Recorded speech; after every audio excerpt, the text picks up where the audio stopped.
টকা লাগে কিন্তু ইচ্ছা কৰিলে কি বিচাৰি পাব পাৰি। কিন্তু এটা অদ্ভুত কথা ঘটিল। জ্যোতিষীসকলে কয় যে কপালৰ লগত ধনৰ সম্পৰ্কও আছে, কিন্তু কপালখনে কিছুমান ডাঙৰ ডাঙৰ টিপছ খুলি দিয়ে। আজি জানি লওক লঙৰ আচৰিত ফলাফল। টকা হৈছে ক্ষমতা। টকাই যিকোনো সামগ্ৰী আৰু সেৱা ক্ৰয় কৰাৰ ক্ষমতা প্ৰদান কৰে। কিন্তু টকা সকলোৰে বাবে সমানে ধৰি নাথাকে। হঠাৎ কোনো আত্মীয়ৰ বিয়া বা অনুষ্ঠানতো হঠাতে পৰি গৈছে দামী উপহাৰ কিনাৰ প্ৰয়োজন আছেনে, কিন্তু টকা নাই। এইদৰে হঠাতে হোৱা হিচাপৰ পৰা সকলোকে টকাৰ প্ৰয়োজন হয়। কেতিয়াবা চিকিৎসাৰ বাবে বহুত টকাৰ প্ৰয়োজন হয়।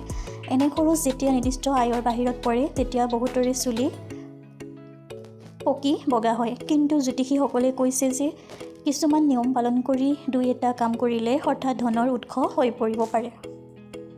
এটা উদাহৰণ হ'ল লঙেৰে কৰ্পূৰ জ্বলোৱা।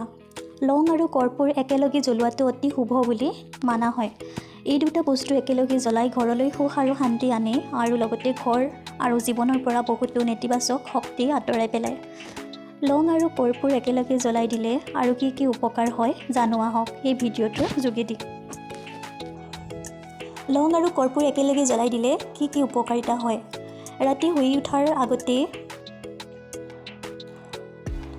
ৰূপৰ পাত্ৰত লৱণ আৰু লং আৰু কৰ্পূৰ একেলগে জ্বলাই দিলে গৃহস্থ বা গৃহস্থৰ ধনৰ অভাৱ নহয়। হঠাৎ মানুহজনে টকা পাবলৈ আৰম্ভ কৰে। কেইবাদিনো ঘৰখনত বহু বেয়া চলি আছে। হাতৰ পৰা টকা পানীৰ দৰে বৈ গৈছে। পৰিয়ালত কোনোৱেই সুখী নহয়। সকলোৱে কাজিয়া কৰি আছে নেকি?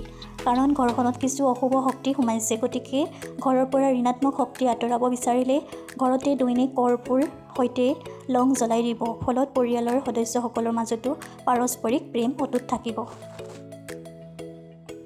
দীৰ্ঘদিন ধৰি কোনো ৰোগ বা দীৰ্ঘদিনীয়া ৰোগত ভুগি থকা, সেই ৰোগৰ পৰা পৰিত্ৰাণ পাব বিচাৰিলে লৱণ, লং, কৰ্পূৰ জ্বলাই দিব। এইদৰে বহু ৰোগৰ পৰা উপশম পোৱা যায়। যদি আপুনি অনবৰতে কোনো সমস্যাৰ সন্মুখীন হৈ থাকে বা বাৰে বাৰে বিপদত পৰে, তেন্তে প্ৰতি মঙলবাৰে হনুমান মন্দিৰলৈ গৈ 5টা লং আৰু কৰ্পূৰ জ্বলাই দিব। এই প্ৰক্ৰিয়াত আপুনি সমস্যাটোৰ পৰা সোনকালে মুক্তি পাব।